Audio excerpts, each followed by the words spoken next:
नमस्कार। जो आज हम डिस्कस करने जा रहे हैं वो डाइजेशन से रिलेटेड है। हमारा डाइजेशन कैसे ठीक रहे उसके लिए मैं आपको 4 से 5 पॉजेज करवाऊंगा।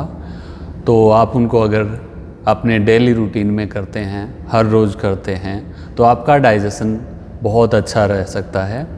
और जैसा कि डाइजेशन एक हमारे लिए बहुत ही इम्पोर्टेंट चीज़ है। किसी भी व्यक्ति का फेस, उसका चेहरा ही उसका आईना होता है और वो चेहरे से ही पता चल जाता है कि उसका डाइजेशन ठीक रहता है या नहीं रहता है। तो डाइजेशन के अंदर हमें जान लेना ज़रूरी है कि 3 तरह के पार्ट्स इंक्लूड होते हैं। काफ़ी लोगों का मानना होता है कि डाइजेशन सिर्फ स्टमक से रिलेटेड है, पेट से संबंधित है, लेकिन सबसे पहले हमारा जो माउथ है वो पहला पार्ट है। जब भी हम भोजन करें तो भोजन को बहुत ही बारीक बारीक चबा कर खाना चाहिए। इसीलिए कहते हैं कि भोजन को बहुत अच्छे से चबा कर खाने से उसके अंदर, हमारे मुंह के अंदर जो स्लाइवाज होते हैं वो अच्छे से मिक्स हो जाते हैं और हमारे डाइजेशन को बहुत ज़्यादा उसको डाइजेस्ट करने में पावर नहीं लगती है।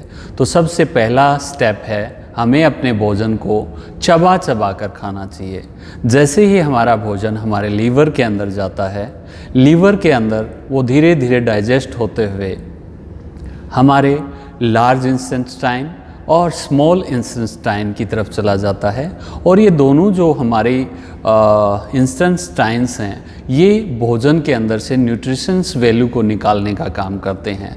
सिर्फ उसके साथ अंदर से जितने भी न्यूट्रिशंस जो हमारी बॉडी को रिक्वायर्ड होते हैं, हमारे शरीर को जिन मिनरल्स की ज़रूरत है, वो आपके भोजन से निकालकर पूरे शरीर के अंदर डिस्ट्रीब्यूट करते हैं। और फिर उसके बाद हमारा जो बचा हुआ मल होता है वो नीचे के द्वार की तरफ चला जाता है। तो ऊपर से नीचे तक हम अपने डाइजेशन को कैसे अच्छे से मेंटेन रख सकते हैं, उसी के ऊपर कुछ पोजेज हम करेंगे। तो सबसे पहला पोज मैं आपको बताता हूँ, इसको हम वज्र आसन कहते हैं। जिस पोजीशन में मैं अभी बैठा हुआ हूँ इसको वज्र आसन कहा जाता है। तो वज्र आसन में जैसे ही आपने डिनर करते हैं या लंच करते हैं, कम से कम 10 मिनट इसमें बैठने से हमारा डाइजेशन स्ट्रेट रहता है, सीधा रहता है और खाना बहुत जल्दी पचता है। तो हमें क्या करना है, पहले तो इसी पोजीशन में बैठना है और सुबह जब आप उठते हैं तो इसी पोजीशन में बैठने के बाद आपको सबसे पहले मंडूक आसन का अभ्यास करना है। इसको फ्रॉग पोज कहा जाता है।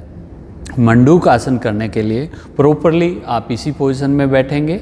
दोनों हाथ जो हैं, अपने हाथों को थम्स इनसाइड लेते हुए और 4 फिंगर्स अपनी चारों उंगलियों से इनको बंद करते हुए अपने अब्डोमेन्स एरिया, जो हमारी नाभि से थोड़ा नीचे का स्थान है, उसके ऊपर अच्छे से रखेंगे।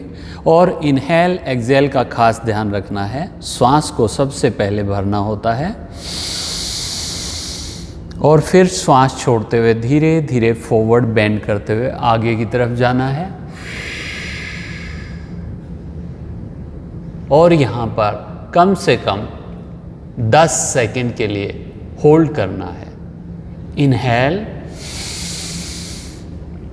एक्सेल के साथ वापस आ जाइए। इस पोजीशन को कम से कम हमें 5 बार रिपीट करना है। 10-10 सेकंड आप इसको रोकते हुए 5 बार रिपीट कर सकते हैं, जिससे हमारे इंटेस्टाइन के अंदर जो हमारा मल होता है वो काफ़ी बार अधिक पानी की मात्रा या अधिक लिक्विड न लेने की वजह से हार्ड हो जाता है, जो धीरे धीरे कब्ज का रूप ले लेता है। तो ये हम जब मंडूक आसन करते हैं तो ये उस कब्ज को या कि जो हमारा हार्ड मल हो जाता है, हार्ड मटेरियल है, उसको वो तोड़ के ब्रेक करके बाहर निकालने में बहुत हेल्पफुल है। तो सबसे पहले हमें अपने डाइजेशन को स्ट्रॉन्ग करने के लिए पहला पोज है मंडूक आसन, ये हम ज़रूर करें। उसके बाद आपको बैठना है, धीरे से अपने लेग्स को आगे की तरफ लाते हुए मल आसन इसको बोला जाता है। मल आसन में बैठने से हमारी जो दोनों थाइज़ हैं उनका प्रेशर हमारे डाइजेशन सिस्टम के ऊपर बनता है और जिससे धीरे धीरे हमारा पूरा डाइजेशन सिस्टम क्लीन होता है। तो धीरे धीरे इसको सामान्य अवस्था में बिल्कुल नॉर्मली इनहेल और एक्सहेल के साथ करें।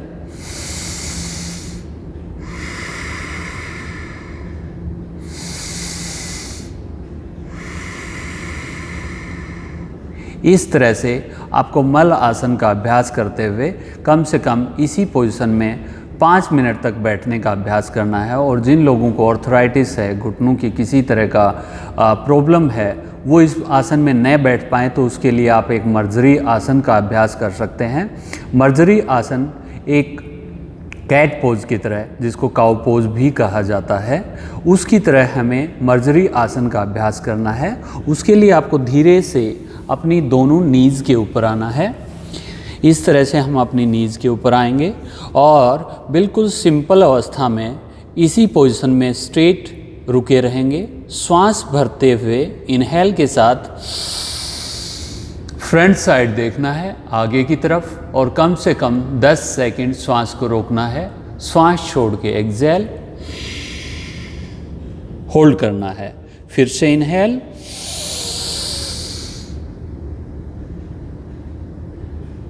और एक्सहेल। इसको आप अपनी सुविधा के अनुसार 5 से 10 बार कर सकते हैं। मर्जरी आसन से हमारा जो डाइजेशन है अंदर बाहर की तरफ मूव करता है, जो हमारे डाइजेशन को और ज़्यादा स्ट्रॉन्ग बना सकता है। एक पोज मैं आपको और करवाने जा रहा हूँ। इसको हम अर्ध मस्तेंद्र आसन कहते हैं। अर्ध मस्तेंद्र आसन डाइजेशन के लिए सबसे अच्छा आसनों में से एक है। ये जिनको भी डायबिटिक हो, जिनको शुगर का लेवल जिनका हाई रहता है या लो रहता है, उनको ये उनके पैंक्रियाज को एक्टिवेट करते हुए हमारी बॉडी के इंसुलिन लेवल को मेंटेन रखने में बहुत हेल्पफुल है। तो हम करके एक बार इसका डेमोस्ट्रेट करके देखते हैं। आप सभी इसको साथ में कर सकते हैं। तो अपनी दोनों पैर जो हैं धीरे से आगे की तरफ फैलाते हुए हम अर्ध मस्तेंद्र आसन का अभ्यास करेंगे। अर्ध मस्तेंद्र आसन कई तरीके से किया जाता है, लेकिन आज हम इसको सिंपल वे से करने जा रहे हैं। आपको अपने राइट लेग को धीरे से उठाते हुए लेफ़्ट साइड रख लेना है। इस तरह से अपने लेग को रखना है और लेफ़्ट हैंड से अपनी नी को बिल्कुल अच्छे से होल्ड करते हुए आपके थाई का प्रेशर आपके स्टमक के ऊपर बना रहे और आपको अपने अपोजिट हैंड से इस तरह से पकड़ लेना है। राइट हैंड को धीरे से आप पीछे की तरफ रखेंगे। देन इनहेल और एक्सहेल के साथ धीरे धीरे आपको बैक साइड की तरफ देखना है और अपनी थाई का प्रेशर पूरी तरह से स्टमक के ऊपर बनाते हुए रोक लेना है। कम से कम आपको इसी अवस्था में 10 सेकंड तक रुकना है। फिर धीरे धीरे आप इनहेल के साथ वापस आएंगे और एक्सहेल के साथ अपनी लेग को धीरे से सीधा कर लेंगे। इसको बहुत सावधानी से करें। आप दूसरे पैर के साथ एक बार और करेंगे। अपने दाहिने पैर को दूसरी तरफ रखते हुए और अपोजिट इस तरह से होल्ड कर लेना है। धीरे से इनहेल करना है और एक्सहेल के साथ धीरे धीरे अपनी बैक को पीछे की तरफ ट्विस्ट करवाते हुए घुमाते हुए अपने स्टमक के ऊपर प्रेशर डालना है अपनी थाई का। 10 सेकंड इसमें रोकना है और श्वास भरते हुए धीरे धीरे अपनी लेग को सीधा कर लेना है।